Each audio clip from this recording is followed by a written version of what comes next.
নমস্কাৰ, মোৰ নাম উকেশ্বৰ ৰায়। মোৰ ঘৰ জোনাই, গাঁৱৰ ৰথখে। কিহত পালা তুমি? মই অসম পুলিচৰ ড্ৰাইভাৰ কনষ্টেবলত মই উত্তীৰ্ণ হৈছোঁ। হয়, কেনেকুৱা অনুভৱ মনৰ?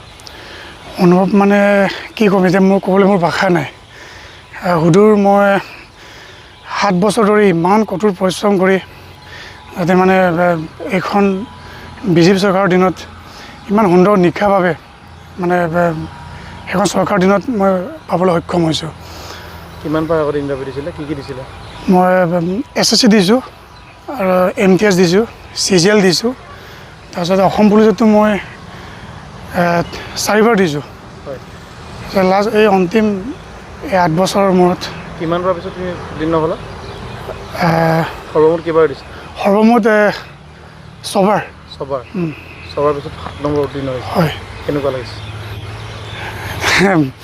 কি ক'ম, এতিয়া মোৰ ভাষা নাই মানে এতিয়া মই মানে যিহেতু তুমি এই পৰীক্ষা দিয়াৰ আগত তুমি কি কামত জড়িত হৈ আছা?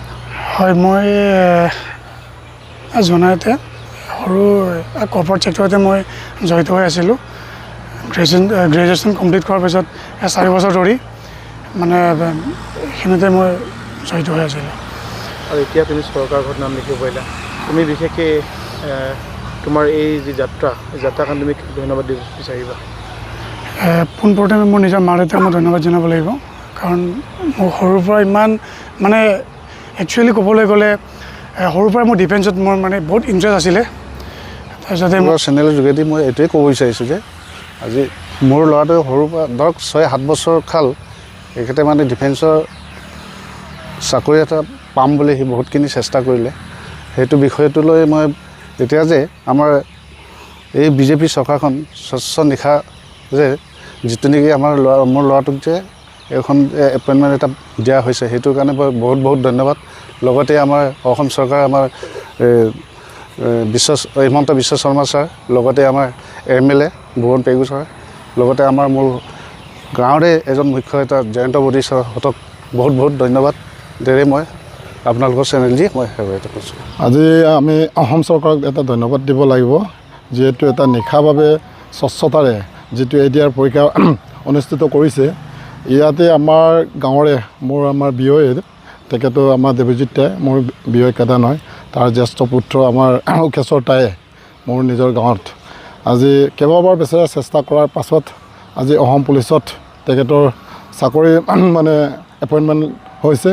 গতিকে আমি গাঁৱৰ গোটেই ৰাইজে বা আমি জাতীয় সংগঠন হিচাপে বা মই ইয়াৰ ৰাজনৈতিক দলৰ নেতা হিচাপে তেখেতৰ ওচৰত আজি আমি আহি কিনে তেখেতক আমি এটা সম্বৰ্ধনা জনাইছোঁ। তেখেতে মা দেউতাকো ভাল পাইছে, তেখেতেও ফূৰ্তি পাইছে, যিহেতু এটা নিশাভাৱে যিহেতু চাকৰি পাইছে, কোনো কাকো তামোল এটাও নিদিয়াকৈ যদি পাইছে, তাৰ কাৰণে তেখেতে চৰকাৰকো ধন্যবাদ দিছে। হিমন্ত বিশ্ব শৰ্মা NDA নেতৃত্বাধীন চৰকাৰক ধন্যবাদ দিছে। লগতে আমিও তেখেতক ভৱিষ্যত উজ্জ্বলটো কামনা কৰিছোঁ। এটা সময়ত যিহেতু চাওক, আজিৰ পৰা আপুনি 10টা বছৰৰ আগত চাকৰি পাবলৈ কিমান সমস্যা আছিলে। ময়ো এটা সময়ত কিবা চাকৰি দিছিলোঁ, মানে আমাৰ জুডিচিয়েল কিবাত ইণ্টাৰভিউ পাছ কৰিছিলোঁ। এইটো সময়ত 96-98 মানত। তেতিয়া সময়ত মোক পূৰা 60,000 টকা বিচাৰিছিলে। 60,000 টকা আমি যোগাৰ কৰিব নোৱাৰিলোঁ, আমি চাকৰি নাপালোঁ। এনেধৰণৰ বহুত আমি ইণ্টাৰভিউ দিলোঁ, কিন্তু মাজত এনেকুৱা বিনা মানে নিশাভাৱে বিনা কিবাত কোনো চাকৰি পোৱা নাছিলে। কিবা এটা ৰাস্তা ধৰিবলগীয়া আছিল। সেই সময়ত আমাৰ পলিটিকেল বেকগ্ৰাউণ্ড নাছিলে, অৰ্থনৈতিকভাৱে আমি সবল নাছিলোঁ। গতিকে আজি এই চৰকাৰখন NDA চৰকাৰখনে মানে নিশাভাৱে আজি 2 লাখ মানে অসমত আজি 2 লাখ মান চাকৰি নিশাভাৱে যিসকল মেধা ছাত্ৰ ছাত্ৰীক দিবলৈ সক্ষম হৈছে, তাৰ কাৰণে আমি চৰকাৰক ধন্যবাদ জনাইছোঁ আৰু ৰাইজক আহ্বান কৰাইছোঁ, উঠি অহা মানে আমাৰ যুৱক চামক মেধা ছাত্ৰ ছাত্ৰীসকলক পুলিচেই হওক, বিভিন্ন ডিপাৰ্টমেণ্টত চাকৰি হওক, অলপ কষ্ট কৰক, অধ্যয়ন কৰক। চাকৰি নিশা কোনো MLA MP মিনিষ্টাৰ কোনোবা অফিচাৰক কোনো তেল মালিচ কৰিব নালাগে, তামোল এটাও দিব নালাগে। এনেকৈ নিশাকৈ চৰকাৰখনে চাকৰি দি আছে, তাৰ কাৰণে আমি চৰকাৰক ধন্যবাদ জনাইছোঁ। আৰু মোৰ ভাগিনটোক তেখেতৰ উজ্জ্বল ভৱিষ্যতটো কামনা কৰিছোঁ। আৰু ভৱিষ্যত সমাজটোক যাতে চাকৰি হ'লেওতো সমাজটোক সেৱা কৰিব, ৰাইজৰ সেৱাটো ধুনীয়াকৈ কৰক, তাৰ কাৰণে আশীৰ্বাদ দিছোঁ।